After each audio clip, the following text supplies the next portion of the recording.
Salve, salve pessoas! Meu nome é Juliana, ou Juju Couto Aiduan, tenho 42 anos, sou druida há uns 20 e tantos anos, estudo espiritualidade celta um pouquinho mais que isso, sou bióloga, sou parte integrante do Care que é um grupo de druidismo aqui de São Paulo, e estou vindo aqui hoje com uma palestra sobre sacerdócio como um caminho, né?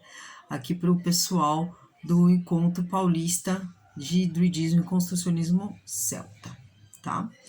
Então, para começar essa palestra, eu vou dar uma colada aqui, né? Porque o HD tem limite e eu ainda não tô para ficar decorando o dicionário, mas vou dar uma introdução sobre o que é o sacerdote, né?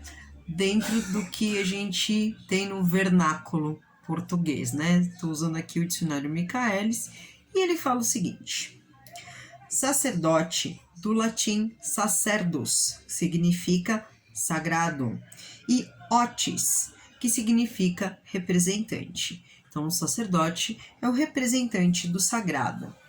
Ele diz ainda que é a autoridade habilitada para dirigir ritos sacros de uma religião.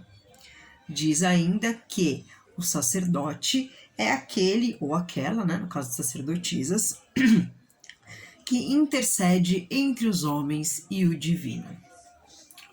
Então, por que eu quis trazer essa definição primeiro? Para a gente entender qual é o papel de um sacerdote, o porquê é uma responsabilidade, o porquê isso é algo que não se deve tomar de uma forma leviana, né? Porque você está realmente intervindo entre este mundo e o outro a favor daqueles que não estão preparados, né? Ou seja, que não têm não é bem sacramentos, mas que não tem esta autoridade, né, que não são versados nessa função de intermediar entre os dois reinos, este mundo e o outro, tá? Qualquer um pode ser sacerdote? Pode, tá? Mas é um trabalho, é um caminho de muito trabalho, de muita dedicação, de muito estudo, de muita abnegação. Muitas vezes você tem que sair do que é você para atender o outro, tá? Ele é um caminho de servilidade, tá? Não de servidão, mas de servilidade, ou seja, de se pôr realmente na mão dos deuses, deixar se conduzir por eles em todos os aspectos da sua vida e fazendo sempre a ponte com aqueles que não têm esse contato ou que não querem ter essa responsabilidade, mas que precisam desse alento, tá? Eu comecei falando, mas eu ia pegar uma outra parte que eu vou introduzir agora e depois eu falo mais sobre a questão do sacerdócio, tá? Por quê? Porque dentro do druidismo, você tem druidismo, né? Sou o que eu sigo, afinal nós estamos no Encontro Paulista de Druidismo, tá? Nós temos 3 caminhos hoje devocionais e 3 caminhos sacerdotais, tá? Sendo que os caminhos devocionais, o que é então o devocional, né? Os caminhos devocionais são aqueles de que a pessoa acredita nos deuses, gosta de prestar a sua homenagem, de fazer o seu culto, né, doméstico, suas práticas diárias, que tem a sua fé, que manifesta a sua fé, mas que não age como essa ponte que nós estávamos falando. É alguém que não quer oficializar ritos, que não quer trabalhar integralmente a sua vida com os deuses, né? É alguém que tem o carinho, que tem a devoção, né? Como o próprio nome fala, mas que não quer ter a função pública do sacerdote, ou não quer ter a responsabilidade do sacerdote, e assim, não tem vergonha nenhuma nisso, né? Falo hoje que o mundo pagão, de uma forma geral, eu acho que a gente tem mais cacique que índio, né? Não no sentido que você tenha que mandar em alguém sendo sacerdote, não é isso. Mas as pessoas se iludem muitas vezes com a suposta ideia, né, do glamour de um sacerdote, tá? Tem poderes cósmicos e fenomenais dentro da lampadazinha, e não é bem assim, né? Aliás, não é nada assim. Como eu falei, é um caminho bem árduo, tá? Mas voltemos então à devoção. Isso que eu tô colocando do druidismo, tá? É uma ideia moderna, tá? Pautada em questões que você sabe de escritos, né? De relatos da época dos celtas, que é a época do bronze, a época da Idade do Ferro, enfim, né? Coisas bem lá atrás. Mas que nos chegam relatos, né, através dos povos que observavam os celtas, ou seja, os seus conquistadores, né, que são os romanos, e também visão dos povos, né, que faziam intercâmbio com eles, como os gregos, tá? Então você tem assim diversos autores daquela época que falam sobre os celtas, né? Mais tarde a gente vai ter um tanto aí através da Idade Média, né, da ocupação da cristandade na Irlanda, principalmente, então do trabalho dos monges copistas, que colocavam, né, de uma forma velada, com o verniz cristão, contos e sagas dos irlandeses, né, dos celtas. Então a gente acaba conhecendo isso. Então, dentro desse compêndio de coisas, é que se tem, então, essa divisão que é, sim, como eu falei, anacrônica, é da nossa época, para esses caminhos, tá, devocionais, mas tudo mediante o quê? A observação do passado. Então, como que é dividido o caminho devocional?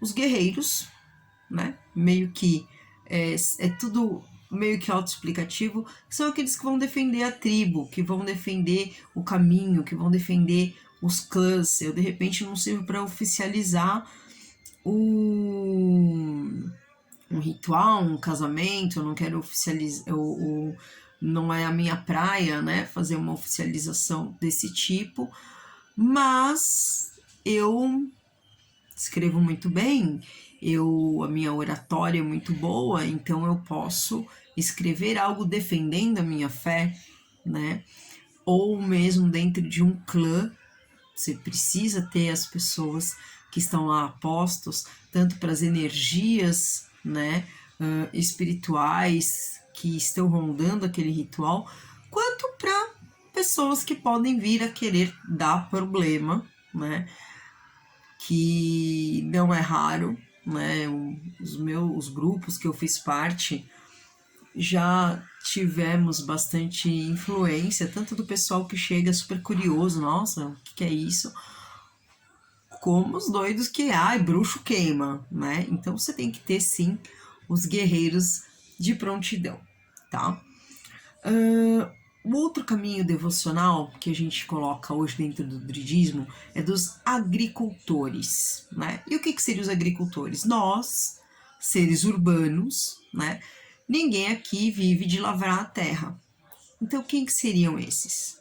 Seriam aquelas pessoas que trabalham, que cultivam a fé, que falam, que conversam, que questionam, né? Muitas vezes dentro de um clã é alguém que pode estar associado a, eu não vou oficializar, mas eu vou fazer uma comida, eu vou fazer um refresco, eu vou ver como que tá a galera, que acaba fazendo aí como é que fala? Um intermédio, né? De bem-estar realmente, de manutenção do grupo, tá? Juju, todo grupo tem isso? Não, tá? Então, a ideia da palestra é justamente dar uma luz para outros grupos, né, druidas, ou que ainda não, né, possam ter pensado nisso, para que venham pensar em outros caminhos além dos sacerdotais, né? Na verdade, essa ideia não é minha, tá? Longe disso, isso já vem 2015 ou 2014, não lembro, que foi no Encontro Nacional feito aqui em São Paulo, né, em Cotia, onde o JP, que é do grupo do Coertiba, que sugeriu isso, né, que veio levantando cada vez mais essa bandeira, e eu acho sempre um assunto bem interessante de se pôr em pauta, tá? Até porque ele tem a ver com o resto do que eu vou falar do sacerdócio como caminho, mas para que a gente saiba o que é sacerdotal, acho interessante trazer o que não é, né? Que existe caminho sem ser o de oficializante ou, né, daquele que vai trazer a responsabilidade da ponte, como eu estava falando. O último caminho devocional que a gente aponta, né, seria justamente dos artesãos. E eles seriam quem? Seriam aquelas pessoas que comercializam, que trazem que dão vida, né, que dão a movimentação dos nossos grupos, que podem trazer, de repente, decoração, que podem fazer a estátua, os desenhos, as coisas, né, para louvar aos deuses, as joias, né, por exemplo, essa aqui, feita pela Sheila, que é do Quer Itaúbi, né, e que está sediando aí o nosso encontro. Então, são maneiras diferentes de se honrar e louvar os deuses, tá? E aí, da parte sacerdotal, o que a gente tem? Eu acho que a galera já tá meio cansada de saber, né? Mas vou dar uma pincelada.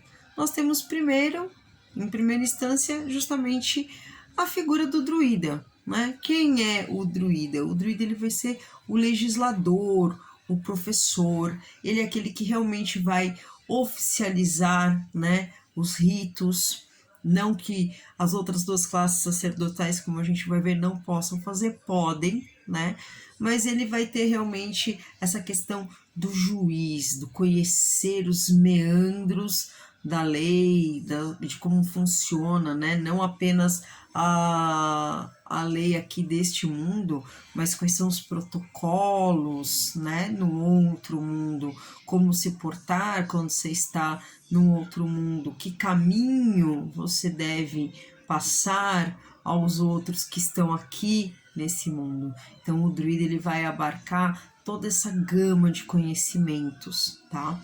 A gente tem escritos, né, que a formação de um druida levava aí, em média, uns 20 anos, um pouco para mais, um pouco para menos. Então não é algo, né, do dia para noite, é algo que você vai galgando aos poucos, tá? A segunda parte, que é, né, meu coração, que é onde eu me encontro, são os vates, né? Vates ou ovates ou ainda videntes, são aqueles que vão trabalhar diretamente, né, tete a tete com outro mundo, porque são eles que vão buscar através de oráculos, através de jornadas, o conhecimento do outro mundo para passar nesse, aqueles que vão buscar as respostas que a tribo está tendo, né, as respostas às perguntas que a tribo está tendo, que o grupo está tendo, com um contato íntimo realmente com os deuses. E isso feito de várias maneiras, pode ser feito através de jornada. A gente sabia que você tinha, né, ritos para mortificação do corpo antigamente, para você poder chegar no estado alterado de consciência. É basicamente quem vai trabalhar com o êxtase, né, como chamou Mircea Eliade, que é justamente essa questão de você entrar no estado alterado, de você sair desse seu comum, né, do senso comum, da sensibilidade comum, e adentrar um outro nível, né, um outro patamar de sensibilidade, de conhecimento e de visão, tá?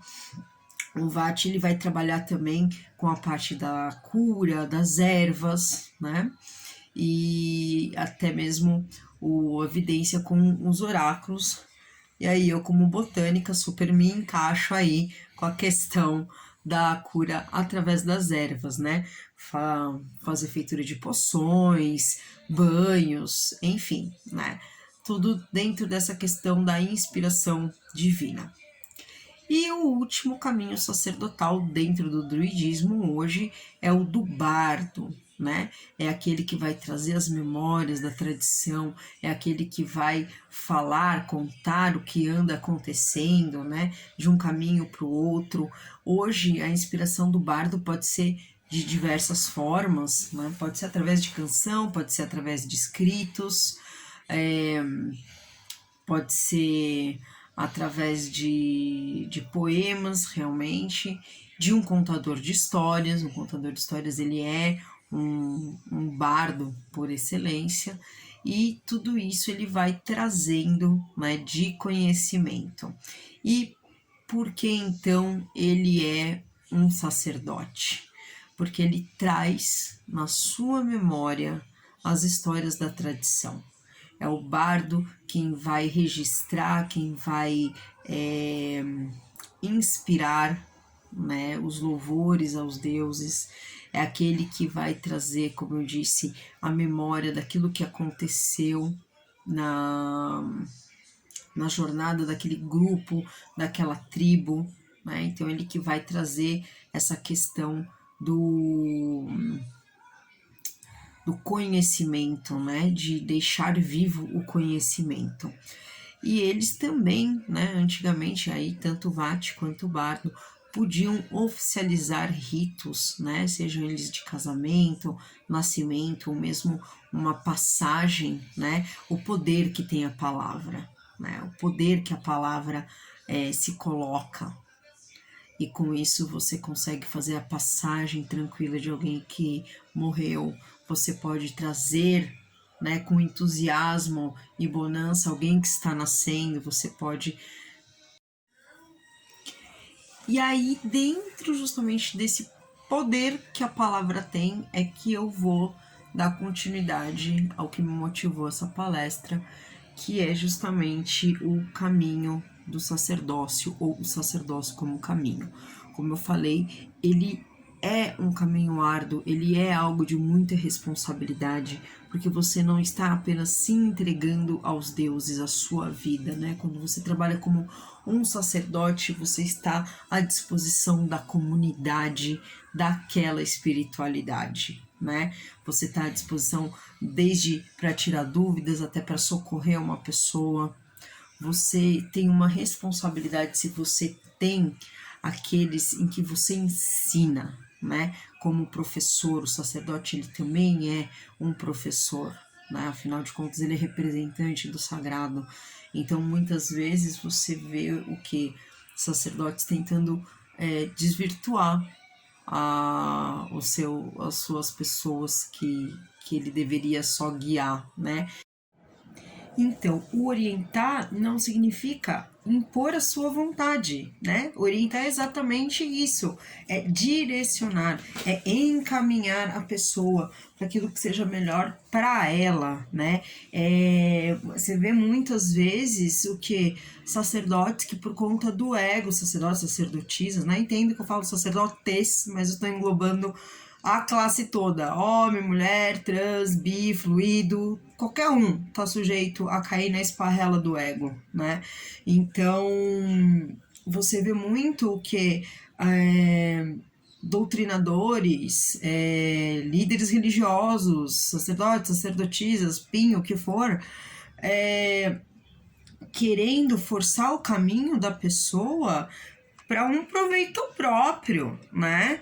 Para uma comodidade daquela figura de poder, de autoridade. Eu ia colocar entre aspas, mas não, é uma figura realmente de poder, não tem aspas não, Porque a partir do momento que as pessoas confiam em você, se põem na sua mão, põem a vida delas na sua mão, confiando na tua liderança, então você tem um poder sim, e é por conta desse poder que você tem a obrigação de ser íntegro, integrar, porque a sua integridade vai te ligar aos deuses, né? Eu falo isso como um alerta para os futuros sacerdotes, sacerdotisas, porque a gente sabe que o povo que tá aí, que faz essas cagadas, né, não estão nem aí, né? É diferente se uma pessoa faz, né, um líder religioso faz alguma coisa e depois fala, putz, mas será que é o meu ego que tá falando? Eu tô direcionando aquela pessoa porque é o que eu acho que é bom ou porque é o que é realmente para ela? Um sacerdote de verdade, um líder de verdade, tá constantemente se questionando, tá? Esses líderes aí de verdades absolutas que não erram, que não se questionam. Meu, começou daí a furada, né? Começou daí a furada. Como que você tem pessoas à sua guarda e tu não se questiona? Uma coisa é você não questionar a sua crença, a sua fé, a sua religiosidade e os deuses, né? Apesar que o sábio questiona até os deuses, tá? Eu questiono Deus, tudo, deuses, deusas, seres, né? E por quê? Porque eu sou melhor? Não, cara, porque eu tô em constante conflito comigo para saber se o que eu tô passando é o real ou se o que eu tô passando é ego, né? Eu sou médio de incorporação, né? Na falta de uma palavra melhor, dentro do clã a gente fala os caminhantes, né? Porque nós recebemos as entidades Zoan e recebemos os deuses, e eu frequentemente me questiono, sou eu? Ou é o Deus mesmo? Ou é a entidade mesmo? Né? Eu não deixo de pensar nunca nisso. É um dos pontos que eu dou graças aos deuses, que eu sou inconsciente. E justamente eu sou inconsciente, uma vez me explicaram isso, porque eu questiono muito, eu pergunto muito, minha cabeça não para. Aí a entidade falou assim, quem é que trabalha com esse barulho todo nessa cabeça? Então a gente põe ela para dormir. Mas isso não significa que eu não me questione eternamente, né? Para sempre. Cada vez que eu vou passar uma aula para um grupo, eu penso em todos os alunos que estão lá. Eu falo assim, tá todo mundo apto a receber essa aula? Porque pode ser uma coisa avançada para uns ou para outros, né? Tem gente que eu tenho certeza que eu vou passar aula e eu falo assim, nossa, esse aí vai me questionar até a morte. E é legal, porque essa é o tênue do sacerdócio, né? E quiçá do professor, né? Bem a calhar, porque eu tô terminando esse vídeo hoje, dia 15 de outubro, né? Dia do professor. Então, o professor não é aquele que sabe tudo, não. A gente sabe muita coisa, mas a gente se questiona pra caralho, né? Porque eu deveria, porque a gente justamente tem uma responsabilidade, tem um sentido de dever, um sentido de integridade, ou deveria se ter, né? Essa questão aqui, essa palestra, o que eu quis colocar como caminho, o sacerdócio como caminho, é porque as pessoas acham que é uma coisa muito glamurosa, né? E que, na verdade, essa coisa do glamour, né, tá justamente aquilo que eu tava falando até agora, ligado ao ego, né? Muitas vezes a pessoa trabalha com essa questão do glamour, é mais para quem vê o sacerdócio apenas como um poder, né? Como um meio para atingir um fim egoísta, né? E, que foi o que eu falo no começo, é um trabalho árduo, é um trabalho de entrega, galera. Não é ficar olhando para o próprio umbigo, não, porque os deuses uma hora cobram, a gente tá vendo aí quantos estão sendo desmascarados, quantos ainda mais vão ser, né? Mesmo no meio druídico, a gente já teve problema com isso, de gente com má conduta, né? Com luta, enfim, não dá pra falar o que eu penso, porque senão eu vou ser presa, mas com coisas totalmente distantes daquilo que os deuses pregam, né? Eu falo que entre os celtas, né, a gente não tem esse conceito de pecado, mas se tivesse, eu acho que a desonra seria o pecado, né? E você desvirtuar alguém por ego, por orgulho, para questões mais escusas, porque tem sim abuso sexual, a gente tá vendo na mídia, não é uma coisa irreal, é uma coisa factível, acontece, né? Já tivemos. Ai meu Deus, caiu aqui, peraí. Já tivemos dentro infelizmente, da nossa comunidade, né? Problemas com questões de relacionamentos abusivos, né? Enfim, não é uma coisa que está distante, é isso que eu quero enfatizar com isso, né? Não é algo, ó, que não acontece, acontece, acontece. E a melhor maneira de você se prevenir com isso é dar ouvidos a você. Se você acha que a conduta desse ou daquele não tá certa, você não tem certeza, procurem outras pessoas para conversar, tá? Exponham o que está acontecendo, tá? Eu sei que é tremendamente difícil, que é putamente difícil falar quando acontece alguma coisa desse tipo com a gente, sobretudo com alguém que você estava confiando, né? Muitas vezes eles manipulam, né? Fazem a gente achar que é doida, que é coisa da nossa cabeça. Não é, tá?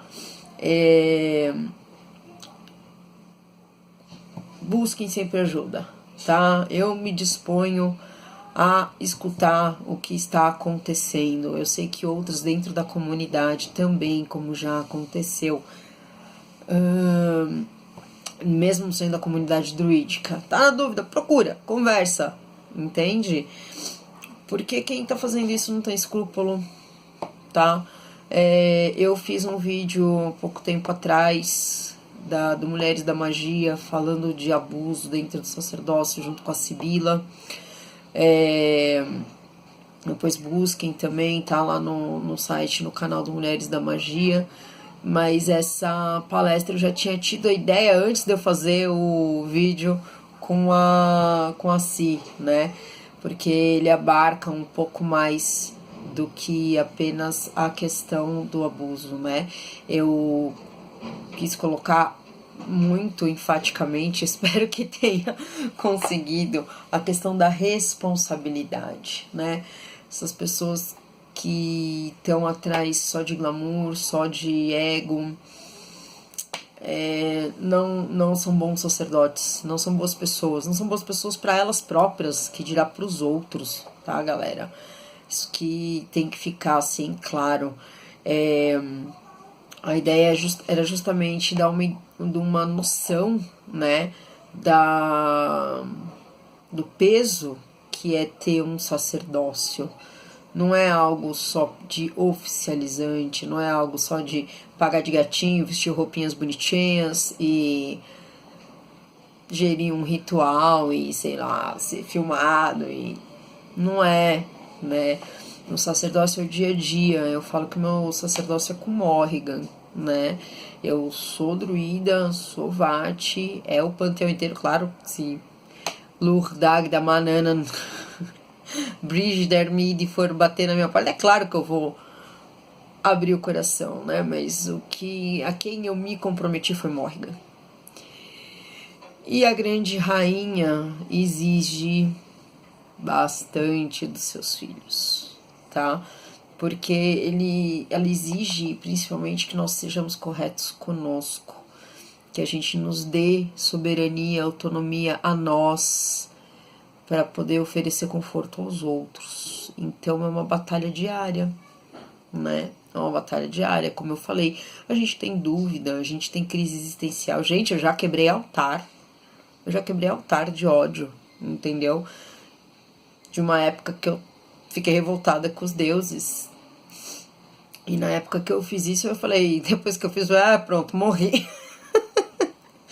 E graças aos deuses, não, foi um momento de maior acolhimento, do tipo que eles falaram assim, não, coitada, isso aí chegou no limite, não, vem cá, dá colo pra esse ser, porque ela vai pirar, né, já tá um passo disso. Eu falo disso e eu fico meio emocionada. E Mas eu coloco essas coisas do âmbito pessoal, da minha vivência, que é para vocês terem ideia que o negócio não é bolinho, o negócio não é fácil, não é fácil, né? A gente costuma falar, quando eu tava na Wicca, eu acho que ainda hoje é assim, o pessoal falava assim, o ano de iniciação, o ano de dedicação é o teu pior ano, mas é mesmo, é o teu pior ano.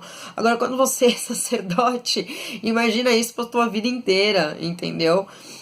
É, é gostoso, eu me sinto realizada com me sinto, porque eu falo assim, eu tenho dó de mim mesma, porque não existe uma profissão sacerdote, no sentido de gerir, eu não posso pagar as minhas contas com isso é uma coisa altruísta que eu tenho hoje, que é diferente do que se tinha antes, né, que o sacerdote, ele mantinha o bem-estar da tribo, o bem-estar da comunidade, e em contrapartida a comunidade mantinha o sacerdote. Não tô pedindo para ninguém pagar minhas contas, não. Mas se quiser, eu mando os boletos. Tô brincando. Mas hoje a questão do sacerdócio, principalmente para as religiões pagãs, né? Porque você tem religião que são pagas, as comunidades mantêm, como o catolicismo, né? Como a Igreja Católica. Mas é sobretudo, um cargo de altruísmo, tá? De altruísmo. Gente, eu tenho amigos que são pai de santo, mãe de santo, e eu já vi os caras serem tirados da cama, não uma, não duas, nem 3 vezes, 3, 4, 5 da manhã, porque tá acontecendo algum BO com algum filho de santo, e os caras vão lá. Eu já vi casamentos de amigos e amigas minhas acabarem por conta disso, né? Então, isso pra mim é um comprometimento. Não que eu quero que o casamento do povo acabe, nem o meu, né? Porque eu falo, eu atendo, qual a hora que for, mas que seja caso de vida ou morte. Porque se for uma bobeirinha, o bicho pega. Eu tenho uma filha pequena, enfim, você tem vida, você tem que ter bom senso, né? Mas não é todo mundo que entende isso, não é todo companheira que entende isso, o povo surta. Eles acham que entende quando você começa a namorar e sabe qual é o seu cargo, acha que vai aguentar a marimba, e aí vida passa, ano passa, e não é fácil. Porque a vida passa, o ano passa, a gente acha que vai ficar mais leve, vai nada, meu. É só pedreira, entende?